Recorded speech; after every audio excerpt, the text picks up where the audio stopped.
My name is Fabien Cousteau. Fabien is an aquanaut and ocean explorer. Today, I'm going to break down some clips from movies and TV about ocean exploration. So let's dive in.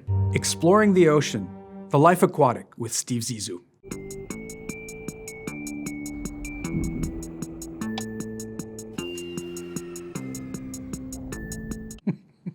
It's a little close to home. There are many different types and shapes of submersibles or submarines. From military use, they could be quite large and quite comprehensive, to scientific submersibles that contain just one person.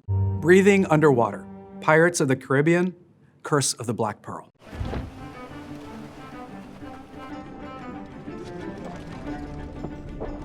This is either madness or brilliance. I love this movie, but that's actually plausible. If the boat is heavy enough to hold the air for a short amount of time, there's enough oxygen in that breathing loop to be able to do that. Air pockets form in things that are concave, so like a cup being forced underwater. But that's the key, is the boat heavy enough to not float up to the surface with an air bubble? Additionally, scuba diving and ocean exploration under the blue veneer was first started with this similar kind of concept. So this is feasible. So it would seem. Ocean Currents, Finding Nemo. What brings you on this fine day to the EAC? Yeah, so ocean currents are absolutely real. Deep ocean currents are basically conveyor belts connecting the various oceans of the world. Many animals that are transients actually use ocean currents for transportation. So it is absolutely possible to find these kinds of turtles and others in these kinds of currents because they've been using them for hundreds of millions of years to transport them from point A to point B. Ships. The Beatles' Yellow Submarine. We all live in the Yellow Submarine, Yellow Submarine, Yellow Submarine. Usually we listen to sounds of nature because we have to be very attentive to the radio from the surface, to other sounds around us in the water. Well, my grandfather built some of the first underwater submersibles for scientific research. And in order to distinguish a submersible for military use versus a submersible for scientific research, the research submarines were painted yellow. High visibility, so you can see them easily, and distinguish themselves from other purposes. And so the color yellow is very typified in underwater research submersibles. Now that said, that's not the only color. There's white, there's orange, there's many other colors, but yellow is by far the most common color. I kind of like the way it is. Losing oxygen into the blue.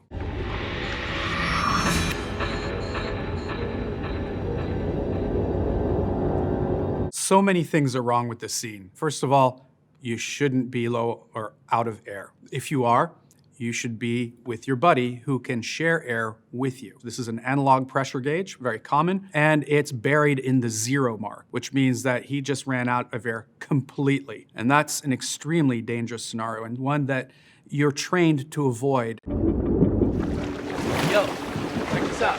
Look at this. Where's Amanda? He, of course, understandably went straight to the surface, not blowing bubbles, which you should be blowing bubbles as you're going to the surface, otherwise you can risk an embolism. Give me that tank quick! Come on, come on, come on! Tank.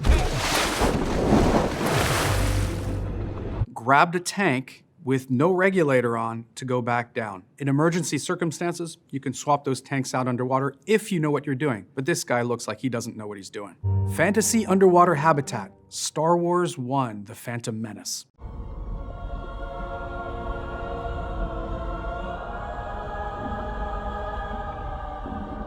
Almost everything in this scene is total fantasy, other than the freediving aspect, of course. But what's interesting is the miniaturized apparatus that they put in their mouths is actually modeled after something that has been experimented with.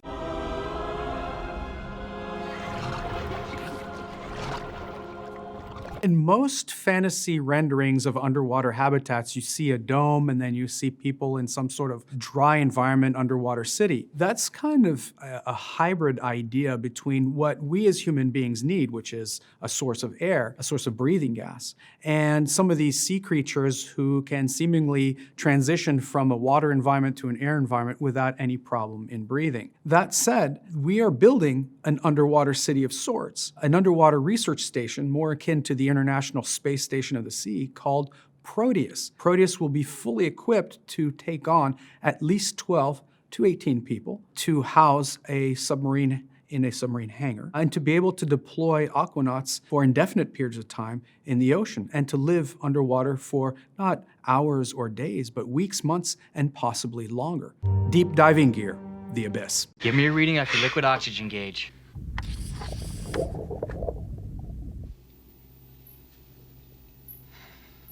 There's some creative license taken in this particular scene. Deep divers typically do use suits somewhat like this, although this certainly looks like a spacesuit. The suit itself apparently is equipped with liquid breathing. Give me a reading off your liquid oxygen gauge. Which up to this day is not feasible. The idea of liquid breathing is exactly that. It's breathing liquid that's rich in oxygen so that it sustains life. What we typically use on expeditions are full face masks, which fit the entirety of your face up front. And that gives us the advantage of being able to have multiple different kinds of attachments on there, including, in this case, an open circuit pod. We can switch this out to a closed circuit pod, which allows us to use rebreathers. And additionally, it gives us the ability to have communications. So we'd have a microphone in here, and we'd be able to communicate amongst each other underwater and to the surface. The Meg.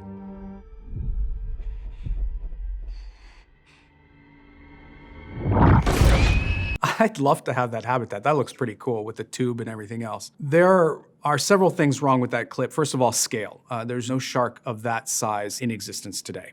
It just simply doesn't exist. Oh boy. Touch you like that, please. The injury that it sustained getting sliced open like that may not have killed it right away, but it certainly would have injured a shark enough so that it would have broken off an attack.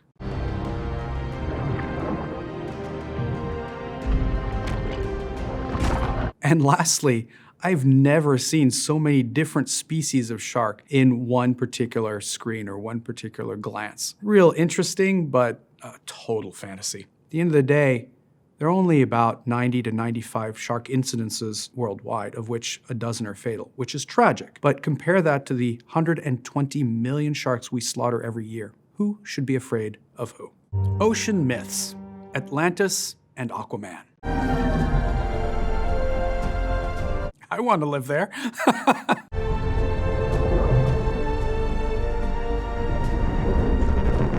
Atlantis has been a common myth since the Greek legends, and it may be based in some aspects of history where earthquakes may have swallowed up a near-shore village and sunk it to the bottom of the sea. The ocean swallowed us, and Atlantis sank.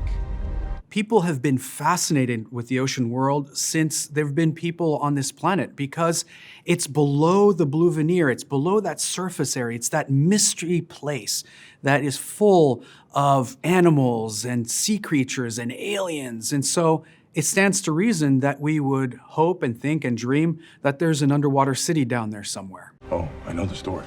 Underwater exploration, the Titanic. Okay, Pier 2, we're going over the bow. Stay with us. The Titanic has been the subject of pseudo-legend for a century. One iceberg sank it right to the bottom of the ocean. And so between the publicity and the notoriety of the Titanic, it's become quite a legend. This particular clip in Titanic actually portrays a fairly accurate visual of what you would see on a clear day underwater, especially at depth, when you happen onto a shipwreck. With that kind of light and those kinds of capabilities, that is quite possibly what you'd be confronted with. Still gets me every time. You're really trying to set me up, aren't you?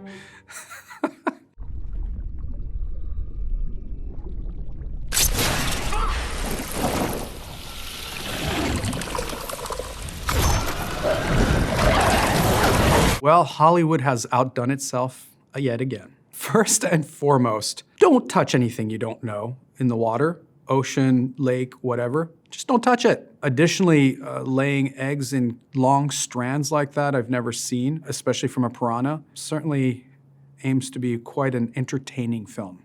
This is incredible. Stranded, open water. Daniel, where's the boat? I guess it's one of those.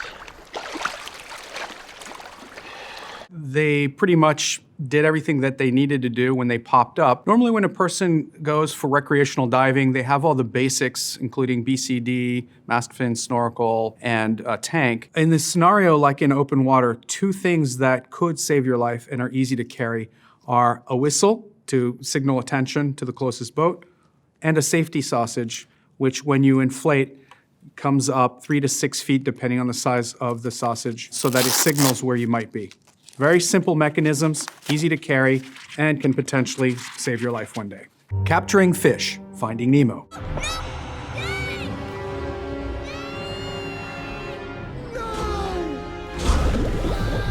It should be absolutely illegal to take anything from the sea without any specific permissions. I would highly recommend that you leave the coral reef the way it is and just take pictures, because otherwise you could be subject to some very strict rules by the authorities. You think you can do these things, but you just can't. Finding treasure, Into the Blue.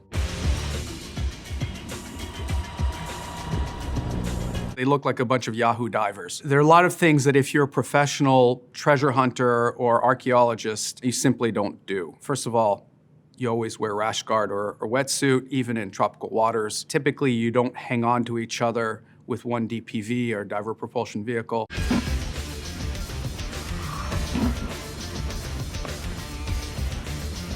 There are a lot of procedures that you'd want to follow to do things professionally. This is definitely not professional. I can't believe this guy. The nerve. 20,000 leagues under the sea. Stay clear of the tentacles. They'll seize anything within reach and hang on to the depth.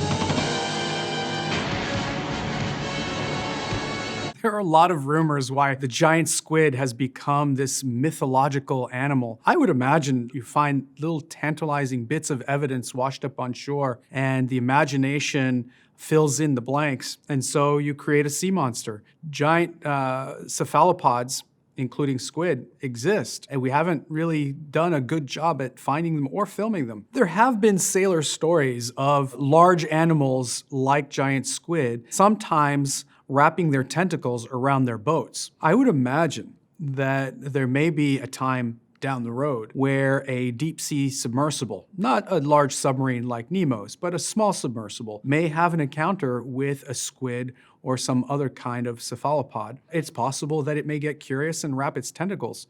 I would imagine it wouldn't be able to bring it down to the bottom, but hey, they're pretty big animals. The classic shark attack, Jaws. Smile, you son of a... Shooting a scuba tank in a shark's mouth's probably not going to yield those results. Typically, shooting a scuba tank allows for the air to pass through the bullet hole and will make it act like a rocket more than an explosion. Aye, aye, sir, aye. Free diving, the Big Blue.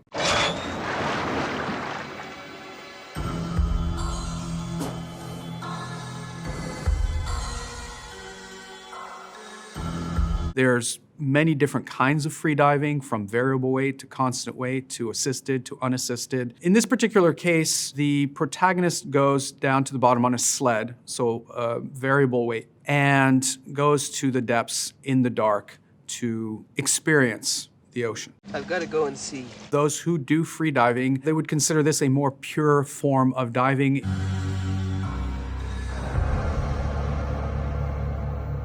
I don't usually see free divers dive at night, but the rest of it is fairly accurate.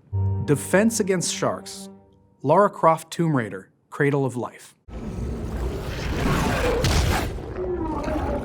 First of all, it's a giant shark coming at her, and she's punching with her weight towards an animal that weighs 10 times what she does, more.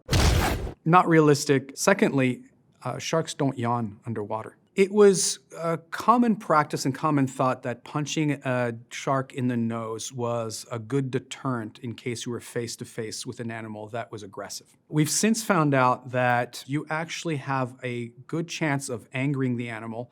Smart sharks, deep blue sea. They recognize that gun. It's impossible. Sharks do not swim backwards. They can't. What to say about that clip? They're right that sharks don't swim backwards. Unless for short distances they can back out of a corner or something like that. It's not realistic. Shark cage, 47 meters down.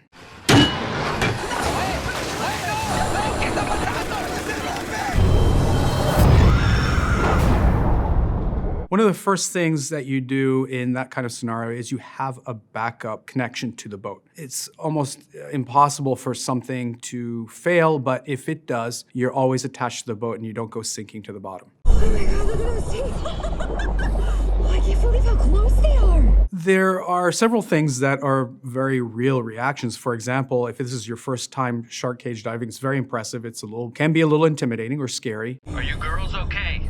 No, I think the cage just dropped a little bit. They do have AGA masks or AGA type masks on for communications. Usually you're on hookah and not on tanks when you're in the shark cage. But if, God forbid, something like this would happen, they do have an air supply with them. More ships.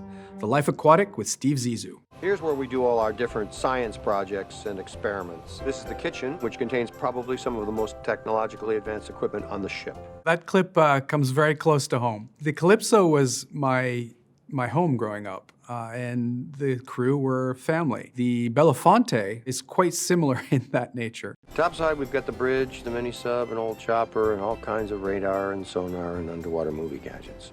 Your typical research vessel would be set up for everything that you need for long-term expeditions because in many cases, once you sailed off from port, you would be gone 3, 4, 5, 6 months, sometimes multiple years at a time. So you would need to bring with you everything that you could. A library for all the research needed, a galley, of course, that was fully equipped, preferably with wine, and of course some laboratories to do experiments on site. For us, it was also having a dive locker and other vehicles so that we could get to places that the ship just couldn't. Equipment damage, the abyss.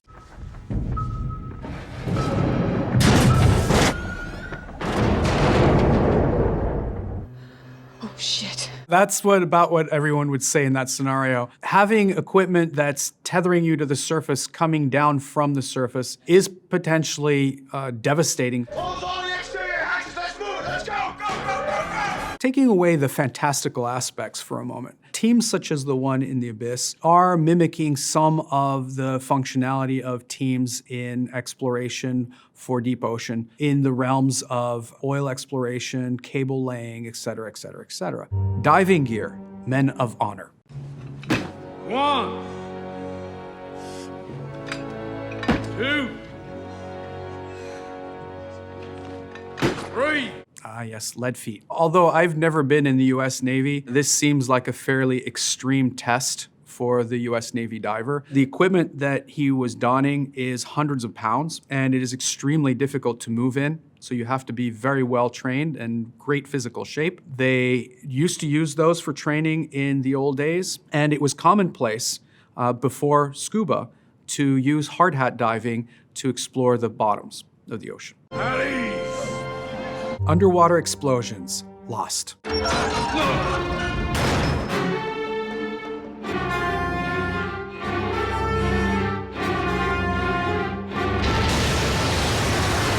Underwater explosions have the potential of being quite devastating. Now, what I'm really curious about, though, is why the young gentleman sealed himself inside when he could just have easily gone by the bulkhead and sealed himself on the safe side of that explosion. I don't know. Mother Nature, day after tomorrow.